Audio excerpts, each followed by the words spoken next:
Welcome traders to another Tickmill trading update with me, Patrick Munnelly. Want to update the SP 500 view using the emini futures contract and identify some potential high probability action areas for the trading week ahead, and also some realistic price targets that we can be looking to achieve. So before we jump into the technical picture, let's just update where we are in terms of the market dynamics and news flow. So obviously over the weekend, we've had once again a revisiting of the tariff tensions, so to speak, with both China and the US ramping up the rhetoric again. Both sides complaining that the other isn't delivering on promises made in Geneva. We had Scott Besson out yesterday on the Sunday news channels, trying to walk back those tensions and looking to de-escalate things. So we're obviously now once again somewhat hostage to the potential for tweets from Trump and then retaliation from China. And so that can lead to some near-term volatility. However, there is a sense, I think, in the markets that this taco trade that Trump will always cave on these tariffs is somewhat being priced into the market. We were down at one point about 30 points overnight in the emini futures, and we've recovered now to just under flat on the session. So there is a sense of this narrative in terms of the tariffs having a fatigue effect, I think, on markets now, as opposed to a heightened volatility impact. So I just want to keep an eye on those headlines. In terms of the data for the week, we have ISM manufacturing today, Eurozone CPI, US JOLTS data tomorrow, US services ISM on Wednesday. And then really the main event in terms of the US markets is going to be Friday's payrolls print. And in terms of that, we will be looking for continued robustness in the data to underpin these markets. If we do start to see a meaningful weakening driven by Doge effects, etc., then we could look for a repricing in terms of the Fed. So it might be requisite of them to step in with rate cuts. At the moment, they're being priced out in the market, certainly into the back end of this year now. So we'll see how that shakes out in terms of the payrolls data on Friday. I think that's going to be the volatility event. And if you look at VIX pricing as well, most of the hedging in the VIX market is to the back end of this week. So we're expecting that to be the main driver for the week. In terms of the VIX itself, we're trading just below the 20 level. So below 20 at the moment. See some stability in these markets. I don't see the necessity for any meaningful liquidation events whilst the VIX holds that 20 level as resistance. But again, if we start to creep up and take out the 2150 area, then we could see some repricing in terms of volatility risk.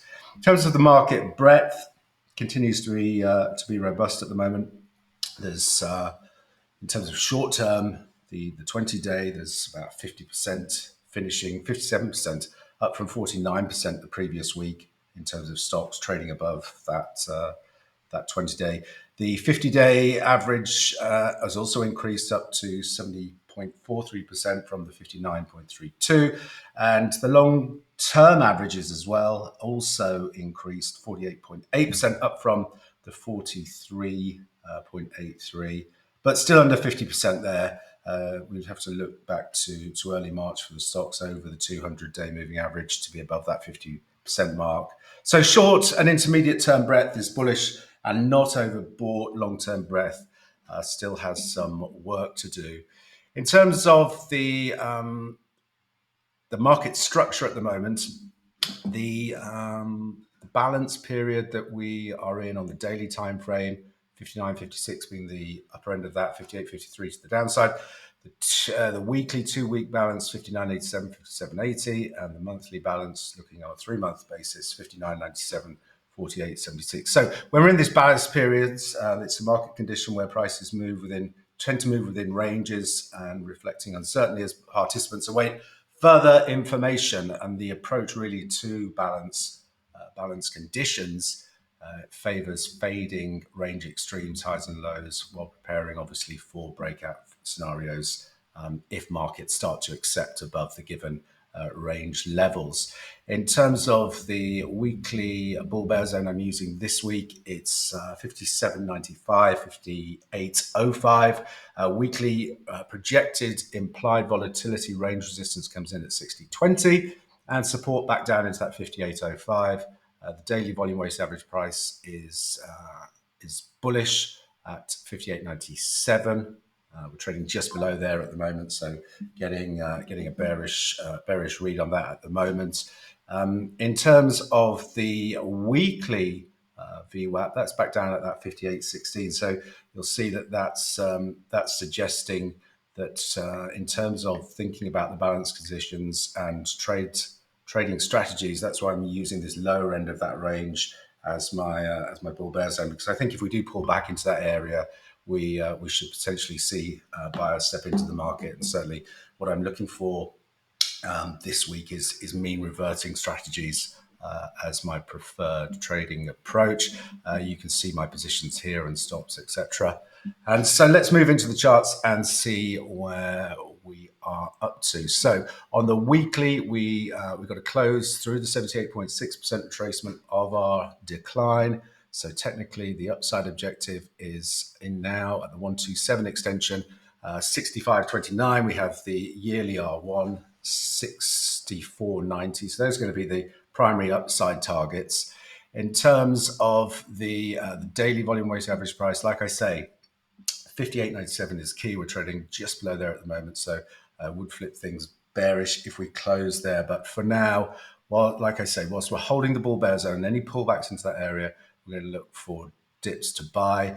The upside objective for the week is going to be a test into that 60.20 area as the primary target. If we move into the intraday charts, and we can look at the intraday short-term structures here.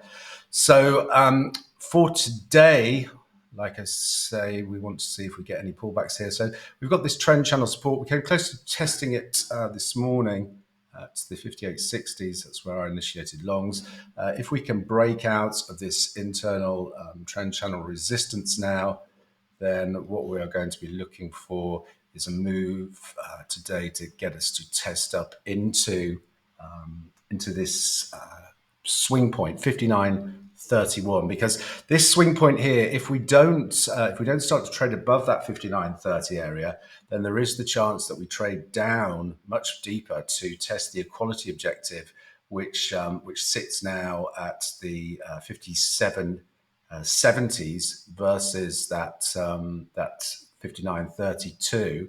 So that's going to be a key area to keep an eye on, the 59.30s today. If we can get closes above there intraday, then the target for today's session is going to be daily projected range resistance, which comes in at 59.70s. So the break of the 59.32 will be key. If we can get up into this area, I would anticipate we could stall out there on today's session and back and fill a little in the overnight.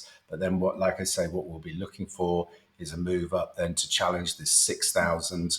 And as we consolidate, if we get any consolidation there that just puts in a bull flag or some support structure back into the 59.70s, then we'll be looking for that extension up into our target on the week, which is going to be this 60.20. Now from there, it's certainly if we're trading into that area, heading into the back end of the week or after the non-farm payrolls, I'd be looking for a potential fade from there to take us back down initially to target back into the 5600 area.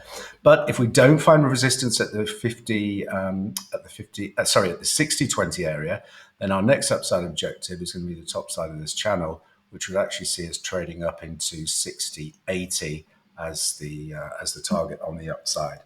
So in terms of the upside, we're looking at 60.20, 60.80. On the downside, if we can't trade through the 59.30s, then 57.80 will be a key test. But before we trade into that area, obviously we would test our weekly projected range support coming in at that 5,800 area. So anything it's 5,800 to 5,780, I will also be watching for bullish reversal patterns there to once again engage on the long side. And like I say, mean reverting strategies are the name of the game for me for now. So I'd be looking to trade back into this volume point of control here at the 59.11s. As always, traders, plan the trade the plan, and most importantly, manage your risk. Until next time, thanks very much.